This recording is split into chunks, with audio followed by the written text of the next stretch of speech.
Good morning. Good morning, good morning, good morning. Good afternoon or good evening or good night, depending if you are catching this on a replay, depending where you are in this big, beautiful world of ours. Roderick H. Norville, Full Circle Podcast, What's Your Story? But right now, it is time for Millionaire Mindset Mastery. I love Millionaire Mindset Mastery. It's funny though. Had one of my personal friends message me when I started doing this. They go, "You're not a millionaire." I go, "You're right." Next question. We are studying millionaire mindset in an attempt to level up our own mindset. How many of you know that we are in life where we are because of the way we think? A lot of people don't actually believe that. They think that they're in life where they are because of, and then they're ready to blame somebody else. And I love in the coaching profession, because I coached for a long time for free. We call that network marketing leadership. They call it coaching. That's not coaching. And it was interesting because in that profession, you would regurgitate a lot of stuff that you memorized, and you would share it with individuals that had not put in the work to read and study as much of it, so they would be impressed by stuff that you would say until they didn't agree with it. Then it's not impressive, it's offensive. How many of you know impressive and offensive are not the same feeling that you, right? Yeah. And it was funny, just this morning, I was watching an Eric Thomas clip, and he used to be like a hero of mine, and he's still awesome, but I don't hear him the same anymore, because he gets amped up and he yells and he screams and he da-da-da. He's getting paid a lot of money. I actually know how much he gets paid. I am friends personally with one of his high school friends, so I heard and learned some things. And he started, speaking for free in high schools.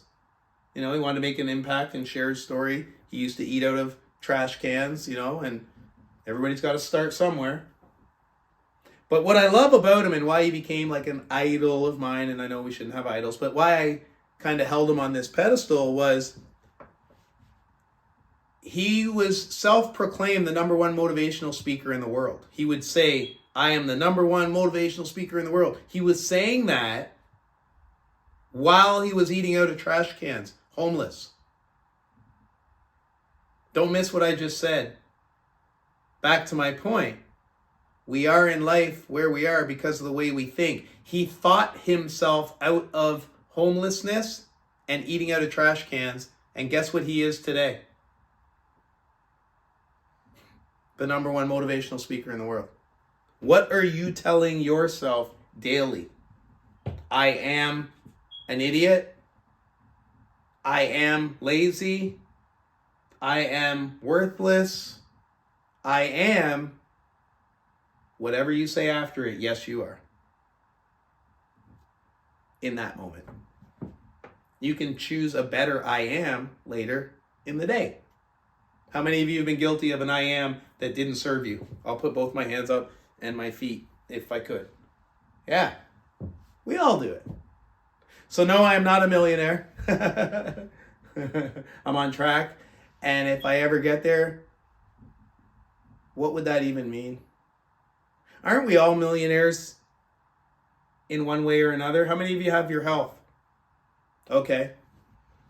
So if you were dying, could $1 million save you? Okay, how about, let's see. You have your last breath. Would you sell it for $1 million? Your family. Would you sell your family for $1 million? How many of you would like $1 million right now? All the hands go up. If I said, just give me your left arm, could I cut your left arm off for $1 million? No? And you have two arms, so that's $2 million right there. I mean, We are all wealthy differently. If you woke up this morning and there wasn't a chalk outline around your body, wealthy. You have children that made it home from school yesterday, alive, wealthy. How many of you know there's children that didn't make it home from school yesterday? You have children that aren't being bullied at school, wealthy. I could go on. So as I go through today, Millionaire Mindset Mastery, obviously our playbook for this is 177 mental toughness secrets of the world class. And what I love about it is just the reminder, because I've had this book since 2005. And it's just one page. And all it is to give you a perspective of another way of thinking, because if you don't consider yourself world class, I promise you, you don't think the way this gentleman thinks. And there's nothing wrong with that. There's nothing wrong with that. Unless you say there's something wrong with that. What I invite you to consider and what I challenge you to do is look at the way you think in comparison to things that we share here daily and see if there's any of it that resonates with you where you're like, yeah, I could take that on a little bit more. I think that actually, I like how that feels. It's just an option. Are we ready? All right. 177 mental toughness secrets of the world class, the thought processes, habits, and philosophies of the great ones. 177. And I literally just decided right now I want to read 127.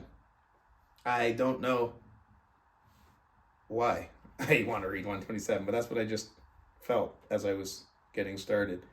So let's see what it is. Secret number 127. Go ahead and type secret number 127 in the comments. For those of you that do that, I will take a picture of this and send it to you in a DM. Secret 127. Title: Champions Never Say Die. Champions never say die.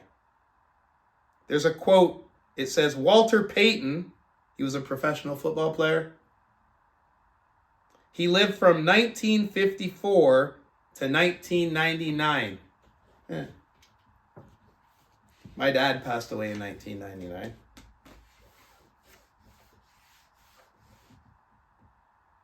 It says here, the middle class will persist until they become uncomfortable. The upper class will persist until it becomes painful. The world class never says die. Champions are comfortable being uncomfortable because they have grown so accustomed to risk that feelings of vulnerability almost seem natural. Champions don't even begin to pay attention until they feel pain, which they expect to feel on a regular basis. Champion cyclist Lance Armstrong says racing doesn't even get interesting until it becomes what he calls a suffer fest.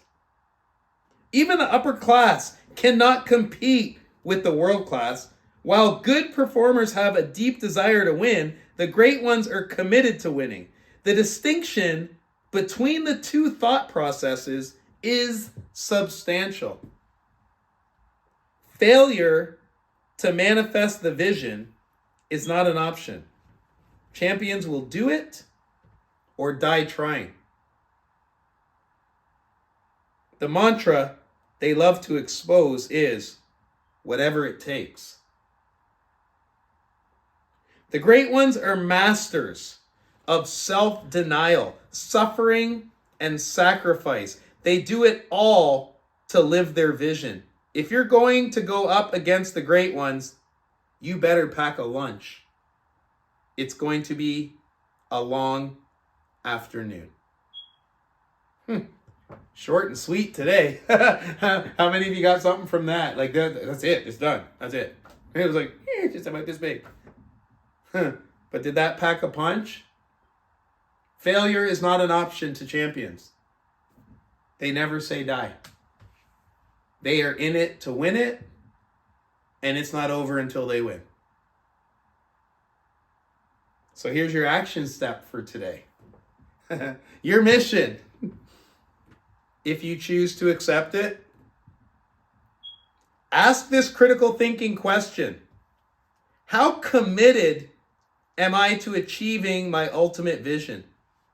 Are you really willing to do whatever it takes? If so, know you're on the right track. If not, chances are you have settled for second best in your vision. It doesn't have sufficient emotional energy to motivate you through the tough times that will undoubtedly occur.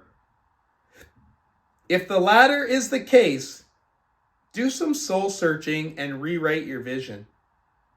Odds are you will need world-class emotional energy to bring your dream into reality. World-class emotional energy. World-class emotional energy. I want you to think about that right now. World-class emotional energy. Where does energy come from? Where does energy come from? How come some people have it, some people don't? Are you tired? Where are you going to get the energy if you're tired? I have a suggestion. Get it from your why. Your purpose. Any parents in the room? Is there anything you wouldn't do to save your children? Could being tired stop you from protecting them? For some of us, the decisions and choices we need to make to transform who we are into who we know we potentially should or could be,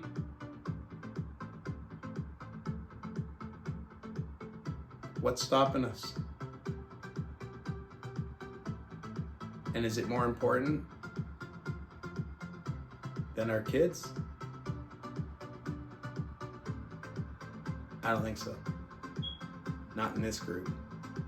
You wouldn't be here listening to me, which means you're made of the right stuff. So just keep doing what you're doing. Keep showing up. Consistency. Consistency is your competitive edge. Once again, my name's Roderick H. Norville, Full Circle Podcast. What's your story? This has been Millionaire Mindset Mastery. We'll see you tomorrow.